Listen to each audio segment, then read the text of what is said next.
Pada pertengahan abad 20, negara-negara Eropa Timur merupakan negara yang banyak diperhitungkan dalam peta kekuatan sepak bola dunia. Salah satu negara yang cukup membuat pergunjingan di era 1097-an adalah Cekoslowakia.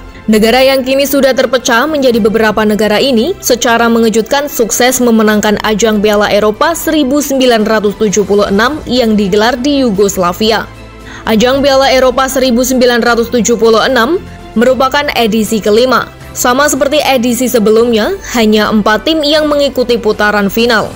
2 laga semifinal, perebutan tempat ketiga, dan final dimainkan antara 16 dan 20 Juni 1976. Piala Eropa 1976 juga menjadi turnamen terakhir dengan format 4 besar, karena 4 tahun kemudian putaran final menyertakan 8 tim dan menunjuk 1 tuan rumah sebelum babak kualifikasi digelar. Yugoslavia dipercaya menjadi tuan rumah. 2 stadion menjadi arena pertandingan, yaitu Stadion Crvena Zvezda di Belgrade dan Stadion Maksimir di Zagreb. Seperti kebanyakan turnamen yang lain, Piala Eropa 1976 juga dimulai dengan babak kualifikasi. Pada fase ini, sebanyak 32 negara ikut serta yang dibagi dalam 8 grup. Juara grup akan masuk perempat final atau babak playoff yang juga memakai sistem home and away. Pada waktu itu, kemenangan masih diberi nilai 2. Pemenang di perempat final itulah yang kemudian lolos ke putaran final Piala Eropa 1976. Yugoslavia baru ditunjuk sebagai tuan rumah usai memastikan diri lolos putaran final. Mereka melaju ke putaran final setelah di babak perempat final kualifikasi mengalahkan Wales dengan skor agregat 3-1. Sementara Cekoslowakia menyingkirkan tim kuat dari Eropa Timur lainnya, yaitu Uni Soviet. Pertandingan pertama yang digelar di Bratislava, Cekoslowakia menang 2-0. Kemudian leg kedua di kandang Soviet yang berlangsung di Kiev, kedua tim bermain imbang 2-2. Josef Moder adalah pahlawan kemenangan Cekoslowakia. Ia menyumbang 3 gol dari 4 gol yang dicetak timnya. Agregat 4-2 untuk kemenangan Cekoslowakia memastikan mereka melaju ke putaran final. 2 tim berikutnya yang menggenapi 4 tim di putaran final adalah Jerman Barat dan Belanda. Der Panzer melewati hadangan Spanyol di perempat final kualifikasi dengan kemenangan agregat 3-1. Sedangkan The Orange menghempaskan perlawanan Belgia lewat agregat 7-1. 4 negara pun bertarung di putaran final. Pada fase ini, semua pertandingan putaran 4 besar berakhir dengan babak perpanjangan waktu.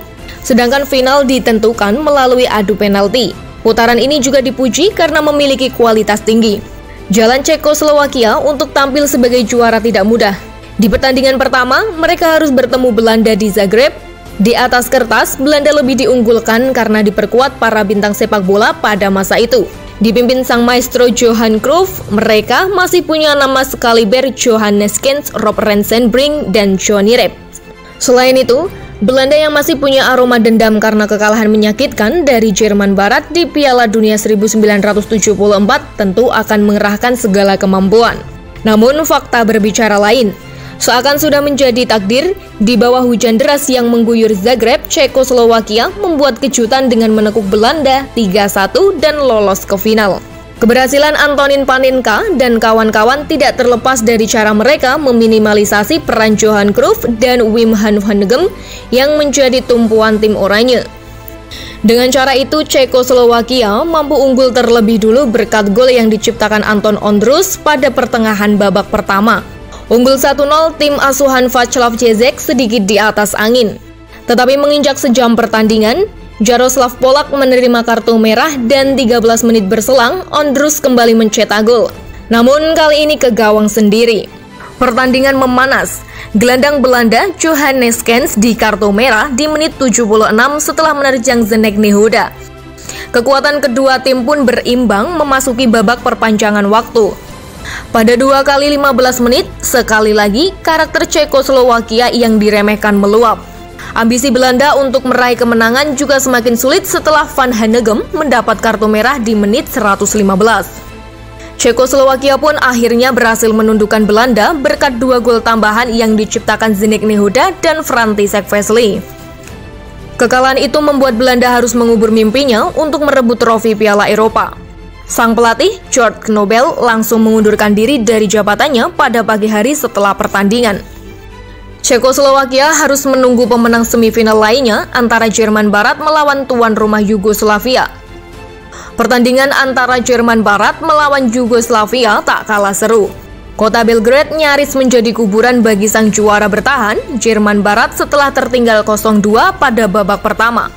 Kedua gol Yugoslavia dicetak oleh Danilo Popivoda dan Dragan Zejic. Namun, pelatih Helmut Schön menolak menyerah dan memasukkan dua pemain pengganti yang mengubah hasil pertandingan. Hans Flohe dan Dieter Müller mencetak gol balasan sehingga Jerman Barat berhasil memaksa Yugoslavia bermain dalam babak perpanjangan waktu. Pada babak perpanjangan waktu, Dieter Müller melengkapi penampilannya dengan menambah 2 gol lagi untuk melengkapi torehan hat-trick dan membawa Der Panzer menembus partai puncak. Final akhirnya mempertemukan Cekoslowakia melawan Jerman Barat. Bagi Cekoslowakia ini, sebelum mereka pernah tampil pada final Piala Dunia 1934 dan 1962, meski dalam 2 kesempatan itu mereka gagal menjadi pemenang. Sebaliknya, bagi kubu Jerman Barat, ini final ketiga secara beruntun di turnamen akbar. 4 tahun sebelumnya, sang raksasa menggondol trofi Eropa, kemudian mengawinkannya dengan gelar juara dunia 1974. Pada partai final 20 Juni 1976, Cekoslowakia tampil cukup impresif. Meski menghadapi sang juara bertahan, tim asuhan Václav Ježek itu mampu mengimbangi permainan cepat Jerman Barat.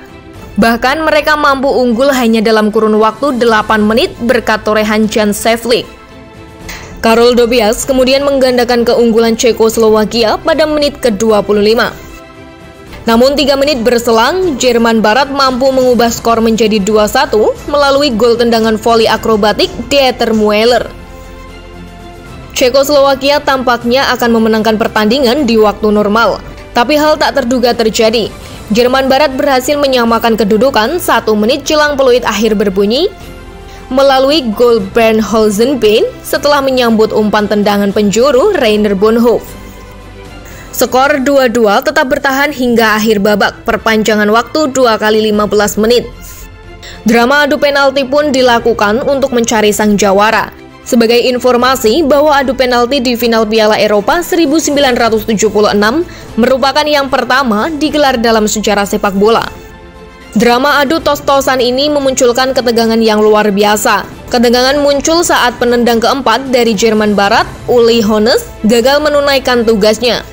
Kedudukan pun masih 4-3 untuk Cekoslowakia. Cekoslowakia hanya membutuhkan 1 penalti sukses lagi untuk memastikan gelar Piala Eropa pertama mereka. Sang striker Antonin Panenka akan menjadi eksekutor terakhir. Panenka pun mampu menjalankan tugasnya dengan baik. Penalti yang dieksekusinya menjadi bahan pembicaraan. Meski dalam tensi tinggi, ia dengan sangat tenang mengecoh kiper Sepp Maier. Melihat kiper akan bergerak ke kiri, Panenka mencungkil bola ke arah tengah. Panenka mengungkapkan cara unik menendang penalti itu sering dilakukannya seusai menjalani sesi latihan bersama kiper Zdeněk Hruška, rekannya di Bohemians Prague. Bahkan dia mengaku sering bertaruh coklat dan segelas bir dalam sesi latihan khusus tersebut. Sehabis setiap sesi latihan, saya tidak pulang bersama Hruška. Kami latihan penalti. Saya memutuskan lebih mudah berpura-pura menembak bola ke pojok gawang, tetapi kemudian mencungkil bola itu ke tengah gawang. Kenan Panenka dikutip dari The Save Football Times. Aksi tendangan itu menjadi fenomena dengan sebutan Panenka Style. Gaya itu ditiru banyak pesepak bola top hingga hari ini seperti Francisco Totti, Zinedine Zidane, Thierry Henry, Luis Suarez, Neymar Jr., dan Lionel Messi.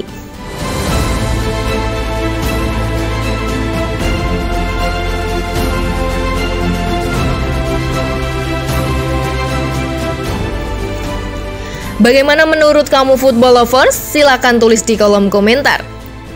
Jangan lupa like dan share videonya. Thank you.